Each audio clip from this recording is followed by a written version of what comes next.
আসন্ন বিধানসভা নিৰ্বাচনক কেন্দ্ৰ কৰি এতিয়া প্ৰতিটো ৰাজনৈতিক দলৰ মাজত কুচকাৱাজ বৃদ্ধি পাইছে। মই বৰ্তমান উপস্থিত আছোঁ ৰহা বিধানসভা অঞ্চলত আৰু ৰহা বিধানসভাত যিহেতু কংগ্ৰেছ দলে টিকেট প্ৰদান কৰিছে আৰু তাৰ সমান্তৰালকৈ যোৱাকালি AIUDF দলেও নিজৰ টিকেট প্ৰদান কৰিছে। যিহেতু এগৰাকী কংগ্ৰেছ কৰ্মী যিগৰাকী কংগ্ৰেছ কৰ্মীয়ে দলীয় টিকেট নাপায় UDFত যোগদান কৰিছিল আৰু সেইগৰাকী এই টিকট প্ৰত্যাশী মুকুট দাসক ইতিমধ্যে AIUDFে টিকট প্ৰদান কৰিছে। মুকুট দাস আমাৰ লগত আছে, আমি তেওঁৰ লগত পোনে পোনে কথা পাতিব বিচাৰিম। যিহেতু কিছুদিন আগলৈকে তেওঁ কংগ্ৰেছৰ কৰ্মী আছিল আৰু কংগ্ৰেছৰ পৰা টিকেট নাপাই তেওঁ AIUDF দলত যোগদান কৰিছিল আৰু শেহতীয়াকৈ তেওঁ AIUDFৰ পৰা টিকেট লাভ কৰিবলৈ সক্ষম হৈছে। পোনপ্ৰথমে আপোনাক অভিনন্দন জ্ঞাপন। ধন্যবাদ আপোনাক সকলোলৈ মোৰ শুভেচ্ছা থাকিল। ধন্যবাদ। যিহেতু আপুনি এগৰাকী কংগ্ৰেছৰ সাধাৰণ কৰ্মী আছিল কিছুদিন পূৰ্বলৈকে, কিন্তু আপুনি যথেষ্ট দিন কংগ্ৰেছৰ লগত জড়িত।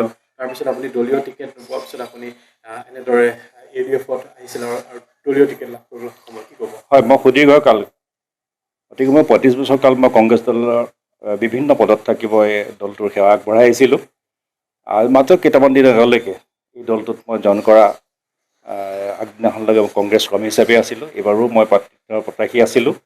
আগতেও তেনেকৈ 4বাৰ মই টিকটৰ কাৰণে আবেদন জনাইছিলোঁ, যদিও দিয়া নাছিলোঁ। যদিও ৰহা সমষ্টিত যিজনে কংগ্ৰেছৰ প্ৰাৰ্থিত্ব পায় তেওঁৰ লগতে মই দেহে কেহে খাটি কিছু হ'লেও অৰিহণা যোগাই আহিছিলোঁ। এইবাৰো মই প্ৰাৰ্থিত্বৰ কাৰণে আবেদন জনাইছিলোঁ আৰু মোৰ লগত অন্যান্য আৰু 4জন আছিলে।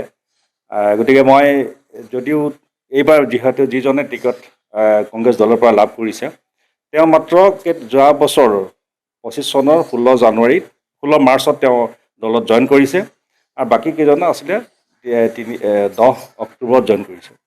গতিকে সুদীৰ্ঘকাল মই কাম কৰাৰ পিছত এবাৰ কংগ্ৰেছ দলৰ নেতৃত্বই যিখিনি আপোনালোকে নিশ্চয় অৱগত যে বিচাৰিছিলে যে কট্টৰ কংগ্ৰেছী হ'ব লাগিব আৰু আগতেও কোনো ধৰণৰ টিকেট পৰা যদি বঞ্চিত হৈ আছে, প্ৰকৃত কৰ্মী আছে, একেৰাহে যদি লাগি আছে তেখেতকো বঞ্চিত কৰিব নালাগে। মই ভাবিছিলোঁ সেই ক্ৰাইটেৰিয়াটোত পৰিম আৰু মই দলীয় প্ৰাৰ্থিত্ব লাভ কৰিম।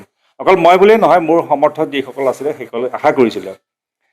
কিন্তু দেখা গ'ল যে যদিও মোক নিদিলেও আপত্তি নাই, এজন প্ৰকৃত কংগ্ৰেছ কৰ্মীয়ে এইবাৰ প্ৰাৰ্থিত্ব পালেও কথা নাছিলে।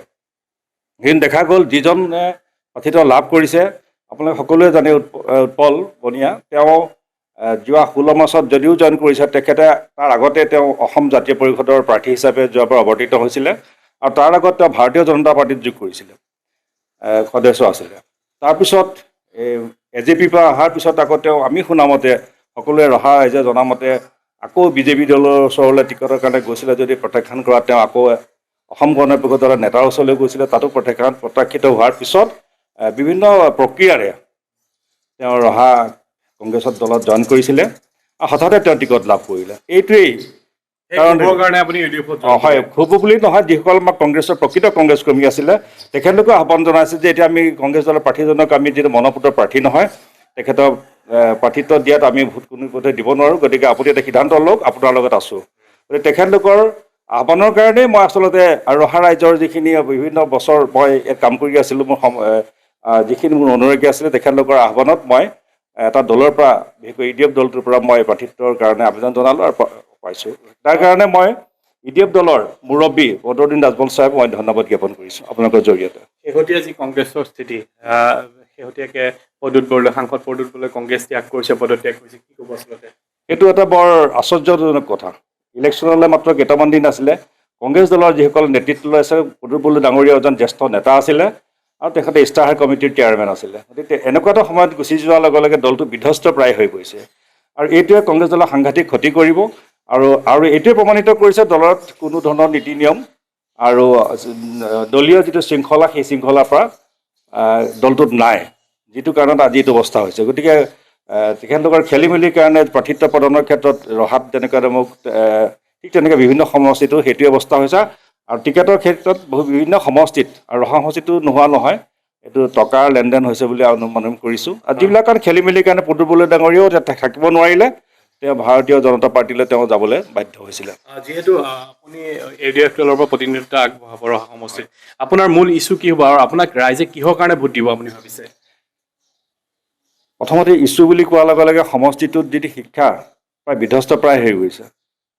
এই চৰকাৰে আমি প্ৰথমতে অকণমান দেখিছিলোঁ ঢাক ঢোল বজাইছিলে শিক্ষাৰ ক্ষেত্ৰত কিছু গুৰুত্ব প্ৰদান কৰিছোঁ বুলি, পিছলৈ দেখা গ'ল যে শিক্ষা বিশেষকৈ অসমীয়া মাধ্যম একেবাৰে বেয়া হৈ গৈছে। আপোনালোক সকলোৱে অৱগত যে ইয়াত যিমান প্ৰাইভেট ইনষ্টিটিউট আছে সেইসকল উন্নত হৈ গৈ আছে যিখন চৰকাৰী স্কুল আছে সাধাৰণ জনসাধাৰণৰ নিপীড়িত লোকসকলৰ ল'ৰা ছোৱালীয়ে য'ত পঢ়িব লাগে সেই স্কুলবিলাক বিধ্বস্ত হৈ গৈছে। গতিকে চৰকাৰী পক্ষৰ স্কুলবিলাকক আমি যাতে উন্নতি কৰিব পাৰোঁ, এটা ভাল পৰ্যায়লৈ লৈ যাব পাৰোঁ, তাৰ কাৰণে চৰকাৰৰ লগত যোগাযোগ কৰি শিক্ষাৰ ক্ষেত্ৰত এটা আগবঢ়াই নিবৰ কাৰণে মই চেষ্টা কৰিম। লগতে স্বাস্থ্যসেৱাৰ ক্ষেত্ৰতো দেখা গৈছে বিভিন্ন অঞ্চলত এতিয়াও স্বাস্থ্যৰ ক্ষেত্ৰত আমাৰ ৰাইজে যিখিনি সুবিধা পাবলৈ পোৱা নাই সেইখিনিও পোৱাৰ ব্যৱস্থা কৰিব লাগিব। আৰু বিশেষকৈ ৰাস্তা পদূলি এতিয়াও বেয়া হৈ আছে বহুত, গতিকে সেইখিনিও আমি কৰিম।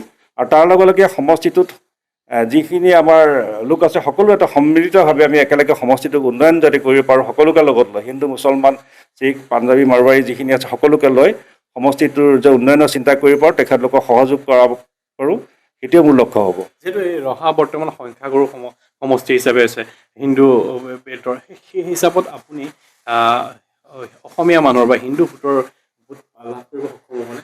চাওক, নিৰ্বাচন বুলি ক'লে হিন্দু মুছলমানৰ বা সংখ্যালঘুৰ কথা আহি নপৰে।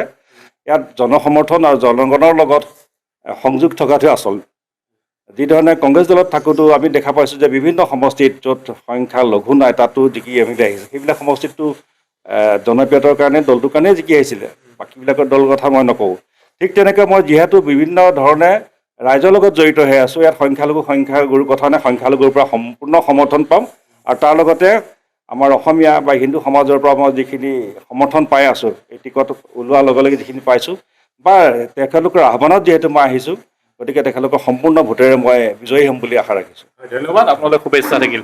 এয়া মুকুট দাস, যিহেতু তেওঁ এইবাৰ ৰহা সমষ্টিৰ পৰা AIDFৰ পৰা টিকেট লাভ কৰিছে আৰু তেওঁ আশাবাদী, তেওঁ যি সংখ্যাগুৰু হওক বা সংখ্যালঘুৰ সকলো ভোট তেওঁ লাভ কৰিব, তেওঁ আশাবাদী। আৰু তেওঁ যিহেতু যথেষ্ট দিন তেওঁ কংগ্ৰেছ দলত আছিল আৰু কংগ্ৰেছ দলৰ পৰা টিকেট বঞ্চিত হৈ তেওঁ AIDF দলত জইন কৰিছে, AIDF দলৰ পৰা তেওঁ বৰ্তমান টিকেট লাভ কৰিবলৈ সক্ষম হৈছে। আপুনি বিচৰা বাতৰি পাব কেৱল নিউজ 18 এপত।